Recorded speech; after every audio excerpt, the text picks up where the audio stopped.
Hi guys, sorry to interrupt your viewing, but please subscribe to the channel and like this video.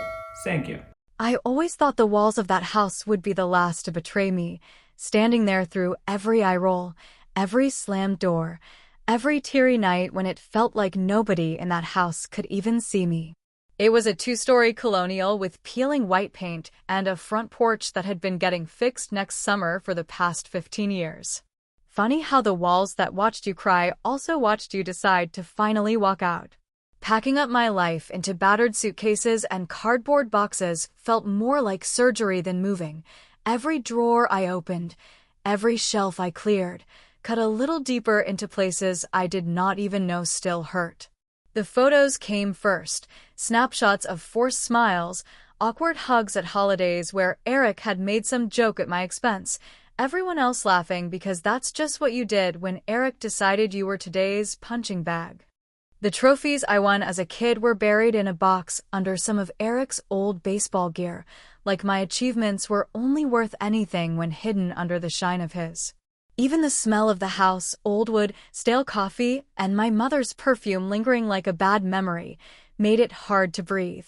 My phone buzzed on the dusty kitchen counter, the cracked screen lighting up with Eric's name. I knew what was coming before I even picked up. His voice, cocky and lazy like he had all the time in the world, filled the room. "So, you really think you're gonna make it out there, huh?" he said, not even bothering to hide the amusement in his tone. I give it, what? A month? Tops? You'll be back, Claire. You'll be back, tail between your legs, begging for help. I swallowed the anger rising up my throat like bile. I could picture him right then, sprawled out on Mom's favorite recliner, beer in hand, smirk carved onto his face like he was proud of it. I simply said, "Thanks for the vote of confidence, Eric," and hung up before he could get in another jab. I had learned a long time ago that arguing with him was like punching water, exhausting, pointless, and you only end up soaking wet and pissed off. My hands shook as I wrapped the last of my dishes in newspaper, pieces of my life disappearing into cardboard tombs. I had spent over 40 years in this town, in this house, breathing in the same recycled air of other people's expectations. Leaving wasn't just about moving zip codes. It was about exorcising the ghosts that sat at our dinner table, the ones that whispered you're not enough, you're too much, you're nothing without us.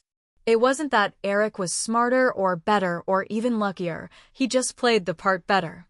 He knew exactly when to flash that perfect smile, when to pour on the fake remorse, when to shove the knife in just a little deeper and twist it when nobody else was looking. Mom always said he was just teasing. Boys will be boys. He doesn't mean it. Dad would just grunt from behind his newspaper, pretending none of it was happening because acknowledging it would mean doing something about it. I wiped sweat from my forehead and looked around the kitchen, so empty now it echoed. It hit me then, hard and sudden. Nobody was going to help me do this. Nobody was going to lift a box or drive me across state lines or cheer me on when I got there. I was doing this the way I had done most things alone, teeth gritted, heart pounding, praying the finish line would be worth the bruises it took to get there. That night, as I taped up the final box marked kitchen in big black letters, Mom called up the stairs. "We're having a little dinner tomorrow," she said, the words floating up like smoke. "Your last night. Everyone's coming." My stomach dropped into my shoes. Everyone meant Eric and his wife, their spoiled kids, maybe even Uncle Phil with his wandering hands and stale cigar breath. It meant sitting at that scratched-up dining room table while Eric held court, making sure the spotlight stayed firmly on him, and if that meant throwing me under the bus a few more times, so be it. I could already hear the jokes he'd make about me being a runaway teenager at 42, about how I'd be back before my mail even caught up with me, about how I'd probably get mugged at the gas station in my big new city. Part of me wanted to call the whole thing off, to skip dinner, to slip away in the dead of night like a thief stealing back her own freedom. But I knew better. You don't walk away from a lifetime of crap by sneaking out the back door. You kick it down and make sure it hits the wall so hard it leaves a dent they can't paint over. I stood in the middle of that kitchen, listening to the creaks and sighs of the house settle around me like old bones. I looked at the envelope sitting on the counter, thick, heavy, the weight of it pulling my gaze like a magnet. It wasn't just paper. It was years of silence, of pretending not to notice, of swallowing the bitterness until it made me sick. It was the bullet I had been loading for decades without even realizing it. Tomorrow night, when Eric smirked and cracked his jokes, when everyone laughed and nudged each other, thinking they were watching another good OL family roast, I'd be ready. I wasn't leaving without saying goodbye, sure, but I wasn't leaving without leveling the damn field, either. Eric had no idea what was coming. And God help me, that thought finally made me smile. The house smelled like roast beef and resentment the night of my so-called farewell dinner, a heavy, greasy scent clinging to the curtains and settling deep into the worn carpet, as if the walls themselves were sweating out their disapproval. I pulled into the driveway right as the sun dipped low behind the trees, casting long, crooked shadows across the cracked sidewalk, and for a second, I almost turned around and kept driving. But something inside me, maybe stubbornness, maybe sheer spite, tightened its grip, and I pushed through the front door with my head held high, the weight of the envelope burning a hole in my purse.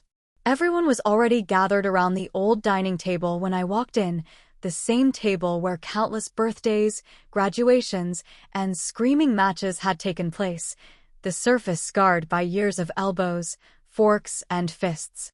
Eric was leaning back in his chair, balancing it on two legs like a kid who thought the rules had never applied to him, and Mom sat to his left, beaming like she had personally organized a parade in his honor.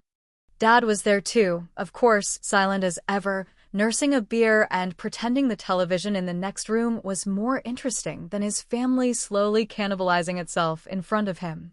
The first hour passed in a blur of overcooked green beans, watery conversation, and the sharp edge of forced politeness that cut deeper with every passing minute. I answered questions about my plans, the job I had lined up, the apartment I had rented sight unseen, with short, clipped sentences, offering no room for argument, no space for their disappointment to wedge itself into my new life. I could see the tension building in Eric's smirk, feel it coiling in his chest like a snake waiting to strike, and sure enough, right around the second helping of mashed potatoes, he leaned forward and let the poison drip from his lips. "So, Claire," he drawled, dragging out my name like it was something stuck in his teeth, "how long you think you'll last out there in the big, bad world? A month? 2, maybe, if you find some poor bastard to foot the bills?" The laughter that followed, sharp, brittle, mean, cut deeper than any knife, and Mom's cackle was the worst of all, high-pitched and breathless, like she genuinely found the idea of me failing hilarious. I smiled, or at least something that resembled a smile, and took a slow sip from my wine glass, willing my hands to stay steady. I had promised myself I would not react, would not let him drag me down into the mud where he lived, but God, it was harder than I thought. "I had about 12 suitcases packed," I said lightly, my voice carrying over the table like a dare. Well, maybe it was 13. Math was never my strong suit. I saw the flicker of confusion cross Mom's face, the briefest hesitation in Eric's smirk, and for one glorious second, the balance of power shifted just slightly in my direction. It was not much, but it was enough. I tucked the moment away, a small, gleaming weapon I would use when the time was right. Eric leaned back in his chair again, swinging his beer bottle in lazy circles, the smugness practically dripping off him. "You'll be back," he said, loud enough that the room went quiet, the clink of silverware against plates stopping mid-bite. "Hell, I'll give it. What? 3 weeks before you're banging on the door, broke, crying, begging for a place to crash. Always thought you were better than this family, didn't you? Guess you'll find out the hard way you're nothing special." For a moment, I just sat there, the words hanging in the thick, greasy air between us, the weight of them pressing down on my shoulders like stones. Then, without a word, I reached into my purse, pulled out the envelope, and slid it across the table toward him, the movement slow and deliberate, like I was laying down a royal flush in a game where the stakes had just gone through the damn roof. Eric's eyebrows knit together as he picked it up, flipping it between his fingers with the casual arrogance of a man who believed, down to his bones, that nothing bad could ever touch him. He cracked the seal, pulled out the papers inside, and as his eyes moved across the words, the color drained from his face so fast it was like someone had pulled a plug in the back of his head. The silence around the table deepened into something heavier, something that creaked and groaned under its own weight, and I watched, heart pounding, as Eric's hands began to tremble. He tried to speak, his mouth opening and closing like a fish gasping for air, but no sound came out. Mom leaned forward, confused, reaching for the papers, but Eric snatched them back with a sudden, desperate motion, crumpling them in his fists. I leaned back in my chair, feeling the first real breath of freedom in my lungs in what felt like decades, and took another sip of wine, savoring the taste of victory as it burned sweet and sharp down my throat. The table was no longer a battleground. It was a crime scene, and Eric was the body lying cold and broken at the center of it. And the night was just getting started. Eric's fingers tightened around the crumpled papers so hard that for a second, I thought he might tear them apart right there at the table, like destroying the evidence could somehow erase the truth clawing its way out of the darkness. Mom was leaning in now, her fork clinking uselessly against her plate as she reached out again, her voice high and sharp with panic that she did not even bother to hide. "What is it, Eric?"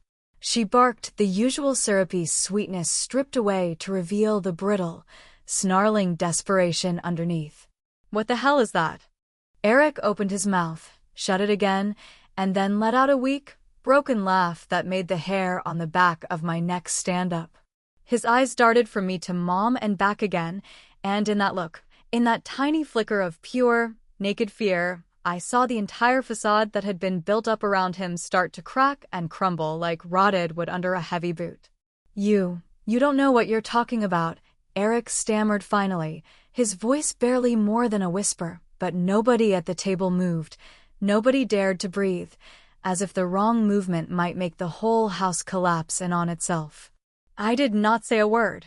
I just picked up my wineglass, took another slow sip, and let the silence strangle him while the clock on the wall ticked louder and louder, each second hammering home the reality that everything he thought he had buried was about to claw its way back to the surface. A month ago, almost to the day, I had been standing in the musty attic of Grandma Jean's house, wiping cobwebs from my arms and cursing the universe for sticking me with the thankless job of cleaning out her things after she passed. The air up there had been thick with dust and regret, beams of sunlight slicing through the gloom and lighting up the decades of forgotten memories piled in sagging cardboard boxes. I had not been looking for anything, God knows. The last thing I wanted was another photo album full of smiling faces that meant nothing anymore, but then I found it, tucked behind an old cedar chest, half hidden under a moth-eaten quilt, a small locked box, heavy and cold and humming with the kind of energy you can feel in your bones. It took me less than 10 minutes to find the key taped under the drawer of Grandma's sewing table downstairs, a place she always thought was clever but was about as subtle as hiding a body in the front yard. I brought the box back up to the attic, sat down cross-legged in the dust, and opened it with the kind of reverence usually reserved for gravesites. Inside were neatly stacked financial records, brittle and yellowed with age, listing account numbers and balances that made my stomach flip. Tucked between the pages was a letter, handwritten in Grandma Jean's shaky scrawl, dated almost 25 years earlier. The ink faded but still legible enough to make my hands go numb as I read it. The short version was brutal. When Grandma Jean had sold her lake cabin, she had set aside a hefty portion of the proceeds, enough to put both me and Eric through college without loans, enough to give us both a real start in life. But somewhere between her signing that check and me graduating high school broke and scrambling for scholarships, the money had vanished. Eric, 18 at the time and riding high on dreams of quick success, had borrowed it with promises to pay it back once he made it big. Mom had known. She had helped cover it up, smoothing over the missing money with fake explanations about bad investments and market crashes, while telling me, year after year, that there was just no help to give. It wasn't just betrayal, it was a theft of futures, a robbery of choices I never even knew I was supposed to have. I spent weeks after finding that letter sitting in my tiny rental, flipping through the documents, double-checking the bank statements, making copies of everything and storing them in 3 separate places. I met with a lawyer who confirmed what my gut already knew. I had a case, a real one, strong enough to drag Eric and Mom into court by their throats if I wanted to. Now, here I was, sitting at the same damn table where they had both lied to my face for decades, sipping my wine like it was the sweetest nectar in the world while Eric squirmed under the crushing weight of secrets he thought would rot quietly in the dark. "You want to tell them," I said finally, my voice cutting through the thick silence like a blade, "or should I?" Eric shook his head, a tiny, pathetic movement that made something deep inside me ache, not with pity, but with the cold, clean satisfaction that justice, even decades late, still tasted good when you finally got a bite. Mom's voice cracked then, sharp and shrill, almost childlike in its panic. "Tell us what?" she demanded, her hands fisting the tablecloth so hard her knuckles turned white. "Eric, what is this? What is she talking about?" But Eric just sat there, the crumpled papers wilting in his sweating hands, his mouth working uselessly as he tried to find a way to spin it, to salvage his kingdom built on lies and stolen futures.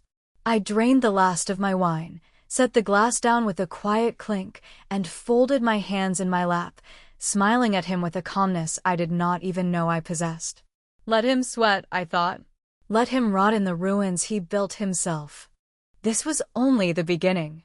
Eric finally found his voice, after what felt like an endless stretch of stunned silence, his words tumbling out in a frantic mess of half-truths and desperate lies, the kind of panicked backpedaling that would have been almost funny if it were not so damned pathetic. He shoved back from the table with a screech of chair legs against hardwood, waving the crumpled papers in the air like a man trying to fan away the stink of his own rotting soul. "This is fake," he snapped, voice climbing higher with every syllable, sounding more like a child caught with his hand in the cookie jar than the golden boy who had spent his whole life riding on charm and a heavy dose of family favoritism. "She made this up. It's a goddamn setup. She's just bitter and jealous, and Eric," I interrupted softly, almost sweetly, the smile on my face tight enough to cut glass. "The documents were verified by the courts 2 weeks ago. I have an open civil case against you already filed. This," I said, tapping the table lightly, "is just your first warning shot." For a moment, it looked like he might actually faint, the blood draining from his face so fast that Mom gasped and grabbed his arm like she could somehow keep him tethered to reality by sheer willpower.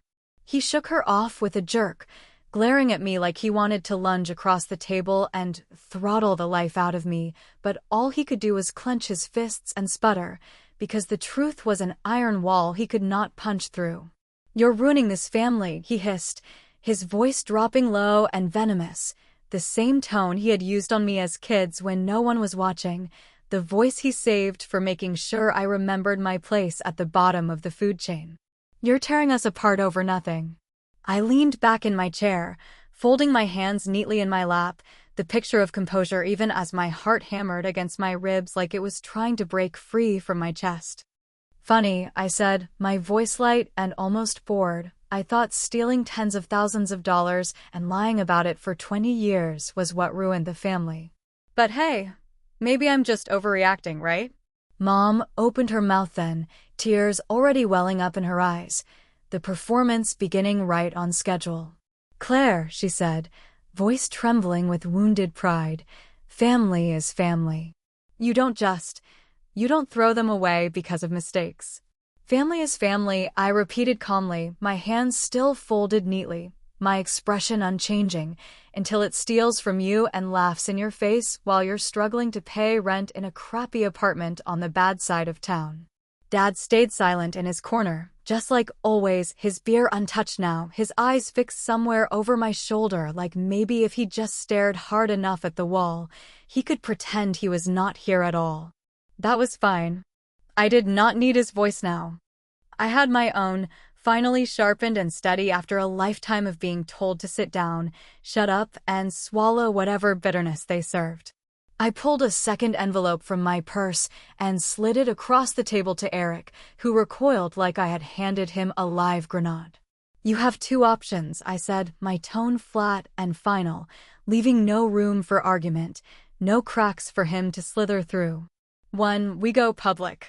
Full civil trial, discovery, depositions. Every dirty little family secret dragged out into the daylight for the whole damn town to see. You might even catch a few criminal charges, depending on how generous the district attorney feels. Eric's hands twitched, his jaw tightening so hard I thought his teeth might crack.